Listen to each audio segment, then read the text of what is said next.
15절까지의 말씀입니다. 한 절씩 교독하시고 마지막 15절은 함께 읽겠습니다. 그들이 암비볼리와 아볼로니아로 다녀가 데살로니가에 이르니 거기 유대인의 회당이 있는지라. 바울이 자기의 관례대로 그들에게로 들어가서 새 안식일을 성경을 가지고 강론하며 뜻을 풀어 그리스도가 해를 받고 죽은 자 가운데서 다시 살아나야 할 것을 증언하고 이르되 내가 너희에게 전하는 이 예수가 곧 그리스도라 하니 그중 어떤 곧 경건한 헬라인의 큰 무리와 적지 않은 귀부인도 권함을 받고 바울과 실라를 따르나 그러나 유대인들은 시기하여 저자의 어떤 불량한 사람들을 데리고 때를 지어 성을 소동하게 하여 야손의 집에 침입하여 그들을 백성에게 끌어내려고 찾았으나 발견하지 못하고 야손과 그 형제들을 끌고 읍장들 앞에 가서 소리질러 이르되 천하를 어지럽게 하던 이 사람들이 여기도 이르매 야손이 그들을 맞아들였도다. 이 사람들이 다 가이사의 명을 거역하여 말하되 다른 임금 곧 예수라 하는 이가 있다 하더이다 하니 무리와 읍장들이 이 말을 듣고 소동하여 야손과 그 나머지 사람들에게 보석금을 받고 놓아주니라. 밤에 형제들이 곧 바울과 실라를 베레아로 보내니 그들이 이르러 유대인의 회당에 들어가니라. 베레아에 있는 사람들은 데살로니가에 있는 사람들보다 더 너그러워서 간절한 마음으로 말씀을 받고 이것이 그러한가 하여 날마다 성경을 상고하므로 그 중에 어떤 또 헬라의 귀부 남자가 적지 아니하나. 데살로니가에 있는 유대인들은 바울이 하나님의 말씀을 베레아에서도 전하는 줄을 알고 거기도 가서 무리를 움직여 소동하게 하거늘 형제들이 곧 바울을 내보내어 바다까지 가게 하되 실라와 데모데는 아직 거기 머물더라. 함께 읽습니다. 바울을 인도하는 사람들이 그를 데리고 아덴까지 이르러 그에게서 실라와 디모데를 자기에게로 속히 오게 하라는 명령을 받고 떠나니라. 아멘. 네, 오늘 본문은 어제에 이어서 바울의 2차 선교 여행이 계속되는 내용입니다. 1차 선교 여행 때는 소아시아 지방, 오늘날의 터키 지방을 가서 전도를 했다면 2차 선교 여행은 지중해를 건너서 지금의 유럽 지역이지요. 그리스 반도에 가서 선교를 하는 내용입니다.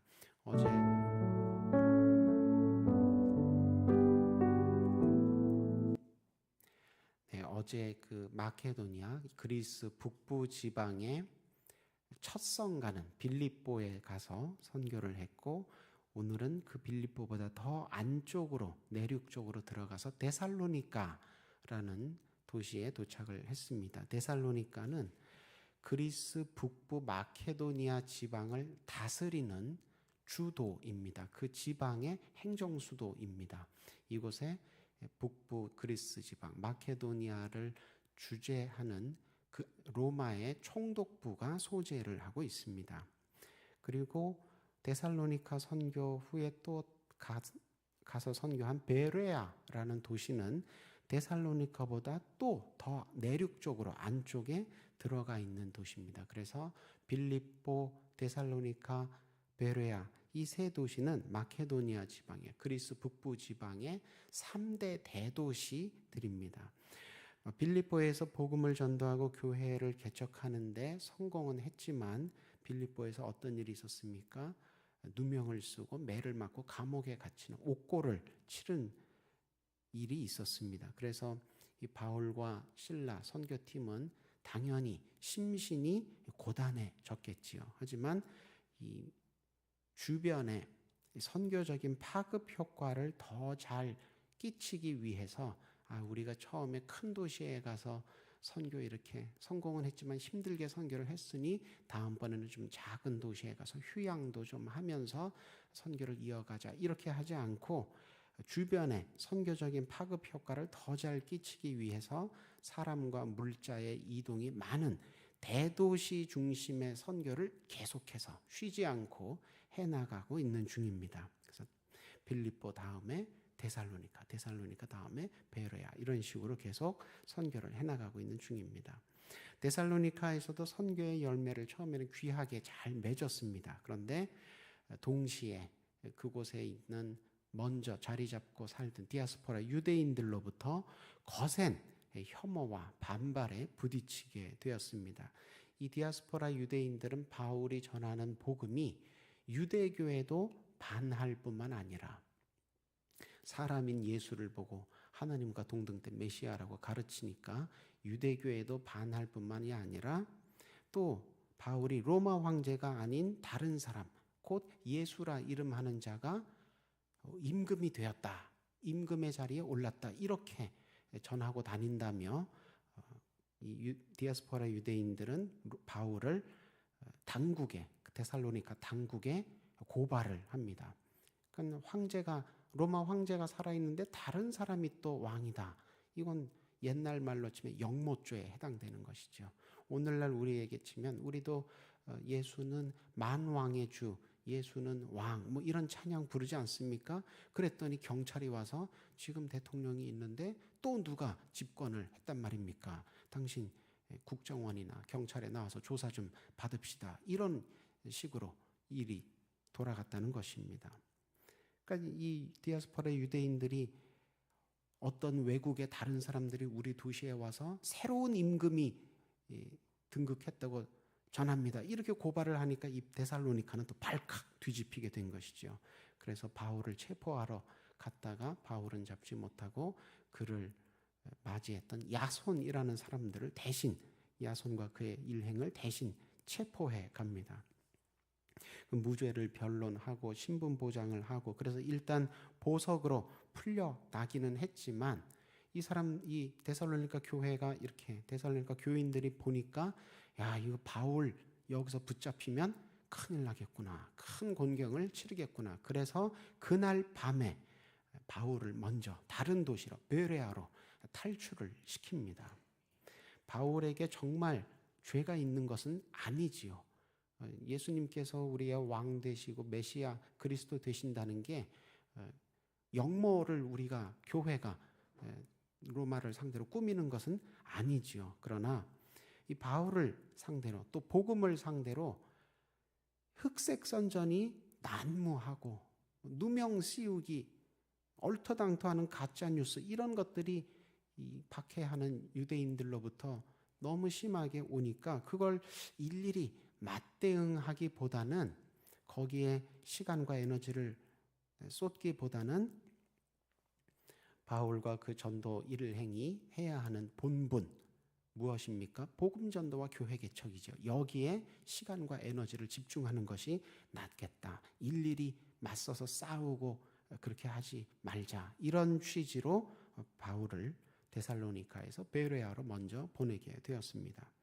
다행히 이 베레아 사람들은 데살로니카 사람들보다 더 개방적이고 호의적이어서 선교의 열매가 여기서도 잘 순탄하게 맺어졌습니다. 빌립보와 데살로니카에서 상처와 흉터를 받았는데 그것이 위로받고 보상받듯이 그렇게 선교가 처음에 잘 이루어졌는데, 데살로니카의 박해자들이 여기까지 쫓아왔습니다. 여기까지 쫓아와서 다시, 이 사람은 우리 고향 데살로니카를 소란하게 했던 사람들인데 지금 당신네 도시에 또 들어왔으니까 그냥 놔두지 마십시오. 고소고발을 또 남발합니다. 그래서 이 바울 일행은 베레아 교회의 도움을 받아서 바울은 다시 이제 다른 도시로 급하게 떠나게 됐는데, 바울의 선교팀 전체가 다 다른 도시로 간 것은 아니고 일단 급하게 바울만 먼저 뱃길로 이 그리스 남부지방 아테네로 먼저 보내고, 나머지 실라와 디모데는 베레아에서 좀 더 있다가 이제 합류하는 식으로 그렇게 팀이 나누어져서 움직이게 됐습니다. 그러니까 바울의 2차 선교 여행 시작 부분을 보시면 그리스 북부 지방에서 선교를 했는데 가는 곳마다 어땠습니까? 미움을 받고 좀 억울한, 안 당해도 되는 고초를 많이 겪게 되었습니다. 그런데 또 어땠습니까? 가는 곳마다 하나님께서 예비하신 영혼들을 만나서 구원의 기쁨을 함께 누리고 그리스도의 몸된 교회를 세워나가는 그런 또 귀한 직분을 잘 감당을 했습니다. 그러니까 빛과 그림자가 다 있었던 것이지요. 이런 바울의 모습을 보면, 바울의 여정을 보면 구약시대의 한 인물이 떠오릅니다. 가는 곳마다 주변 민족들의 시기와 질투를 한 몸에 받았지만 또 가는 곳마다 우물을 파면 우물물이 계속 터졌던 이삭. 그 이삭의 여정과 바울의 여정이 참 비슷한 것 같습니다. 구약시대나 신약시대나 초대교회나 현대교회나 하나님의 사람들이 가는 곳마다 주변 사람들로부터 다 환영받고 환대를 받았느냐, 그런 것은 아닙니다. 주변 사람들과 항상 사이좋게 지내기만 한 것이 아니라 때로는 시기, 질투, 미움, 박해를 받기도 했습니다. 그러나 하나님께서 그 하나님의 사람들과 항상 하나님께서 함께 하심으로 가는 곳마다 어떻게 됐습니까? 하나님의 은혜가 사람들의 불신앙과 불신앙을 상대로 승리를 거두어 왔습니다. 치유와 회복, 역전과 극복의 드라마, 하나님의 드라마가 하나님의 사람들이 가는 곳마다 펼쳐졌다는 것입니다. 그리스 북부 마케도니아 지방 선교하는 내내 자신을 괴롭혔던 사람들을 보면서 바울은 아마 과거의 자신의 모습을 또 떠올렸을 것입니다.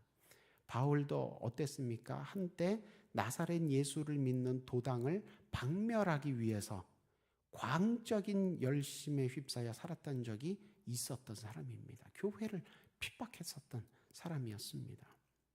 그래서 스데반 집사를 돌로 쳐서 죽일 때도, 처형할 때도 바울도 그 자리에 있었지요. 뭐라고 표현이 나옵니까? 그의 죽음을 마땅히 여겼다. 바울이 그렇게 강팍한 마음을 가지고 산 적이 있었다는 것입니다. 북이스라엘 국경 너머로 도피한 초대교회를 색출해서 체포하기 위해서 다메섹까지 체포영장을 발부받아서 쫓아 올라가던, 추적하던 그런 바울이었습니다. 그렇게 교회를 핍박하는 열심으로, 강팍한 열심으로 그렇게 꽉 차 있었는데 지금 자기를 핍박하는 이 북부 그리스 마케도니아 사람들을 보면서 바울이 무엇했겠습니까? 기도했겠지요.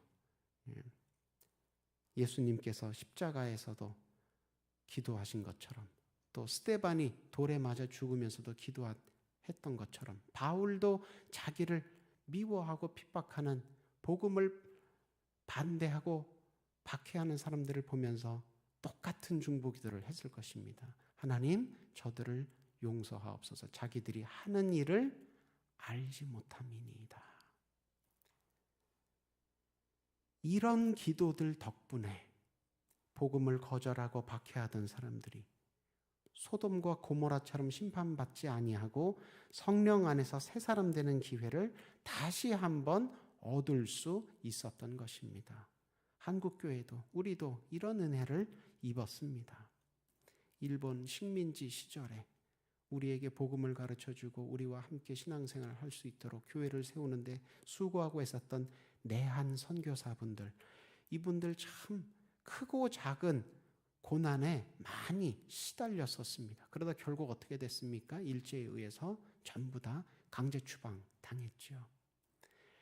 그 양화진 외국인 선교사 묘역에 가보시면 그때 하나님께서 보내신 이 나라를 하나님의 마음을 품고 사랑하느라 끝까지 섬겼던 그분들의 그 묘비와 흔적들이 다 남아 있습니다. 때로는 하나님께서 이렇게까지 고난을 왜 이렇게까지 고난을 허락하셨을까? 세상의 눈으로 볼 땐 정말 가혹한 비극이라고 표현할 수 있을 만큼의 그런 흔적들도 남아 있습니다. 어떤 묘비에 보면 선교사로 오셨던 엄마 아빠뿐만이 아니라 그 아이들까지 아주 어린 나이입니다. 태어난 그 해에 태어나는데 그 해에 아이가 죽은 그런 온 가족이 태평양을 건너서, 예전엔 비행기가 없었으니까 다 배 타고 2달, 3달 왔단 말이에요. 그런데 오자마자 그렇게 온 가족이 다 하나님 부르심을 받는 그런 아픈 사연들, 그럼에도 불구하고 환영받지도 못하는 나라에, 그 일제가 항상 총칼로 위협하는 그 나라에 와서 그렇게 기도하며 우리를 섬겨주었다는 것입니다. 또 6.25 전쟁 중에는 어땠습니까? 이방인의 손이 아니라 동족의 손에 억울하게 죽임당하고 생이별당하고 그런 끔찍한 트라우마가 끊임없이 일어났었습니다. 그러나 하나님의 마음을 품고 계속 사랑을 베풀었던 그런 전도자들, 그런 기도자들, 그런 예배자들 덕분에 오늘날 우리가 한국교회가 이마만큼 하나님 앞에 서 있을 수 있게 된 것입니다. 민족 앞에 서 있을 수 있게 된 것입니다. 세계 열방 앞에 서 있을 수 있게 된 것입니다. 우리는 사랑의 빚진 자들입니다. 우리는 복음의 빚진 자들입니다. 우리는 기도의 빚진 자들입니다. 그러므로 우리가 받은 이 큰 은혜, 우리가 받은 이 큰 선물을 우리도 주의 이름으로 값없이, 아낌없이 세상 끝날까지, 땅끝까지 나누고 베풀어야 하는 것입니다. 바울처럼 축복의 통로, 은혜의 통로, 생명의 통로로 쓰임받는 오늘 현충일 이 하루 되시기를 주님의 이름으로 축원합니다. 기도하겠습니다. 세상의 불신앙과 불순종에도 은혜의 승리를 마침내 이루시는 주님, 말씀을 통해 문제보다 크신 주님을 믿고 나아갈 때 주의 이름으로 세상이 가지고 있는 바람, 세상이 들이치는 파도, 이 모든 문제와 고난들을 다 다스릴 수 있게 됨을 확인하고 확신케 하시니 감사합니다. 말씀에 힘입어 오늘날 주께서 세상에 뿌리시는 소금으로, 주께서 세상을 비추시는 빛으로 우리가 쓰임받기를 서원하고 소망하오니 사용하여 주옵소서. 육신의 연약함으로 말미암아 주 앞에 간구하는 무릎들 기억하고 함께 기도합니다. 못자국 난 손으로 친히 안수하여 주실 때에 머리부터 발끝까지 다치고 상하였던 모든 부분들이 깨끗하게 치유되고 회복되게 하여 주옵소서. 간병하는 가족들 위에도 주님 능력으로, 사랑으로 충만히 채워주셔서 힘이 떨어지지 않도록 붙들어 주옵소서. 새 담임 목사님 청빙의 과정을 밟는 중에 있사오니 모든 과정 가운데 주님 강권적으로 개입하여 주셔서 은혜로운 결정이 이루어질 수 있도록 함께하여 주옵소서. 부흥회를 기도하며 준비하는 중에 있습니다. 말씀 전하시는 목사님뿐 아니라 말씀 받는 믿음의 그릇들도 다 잘 준비되게 하셔서 생명의 잔치, 은혜의 잔치 되게 하여 주옵소서. 나라와 민족을 위하여 주님 앞에 기도합니다. 다시는 이 땅 가운데에 비극의 전쟁이 일어나지 않도록 붙들어 주옵시고 평화의 영, 사랑의 영, 생명의 영이신 성령을 가득 부어주셔서 이 나라 이 민족 한 사람도 남김없이 다 구원의 사람, 천국의 사람으로 변화될 수 있도록 인도하여 주옵소서. 이를 위하여 한국교회가 더욱 깨어 기도하며 말씀으로 무장하여 싸워나가는 복음의 군병들 다 되게 하여 주옵소서. 오늘 하루 주님 손에 온전히 의탁하며 모든 수유동교회 권속들과 그 가정 위에 함께하여 주시기를 간절히 소망하오며 예수님 이름으로 기도드립니다. 아멘.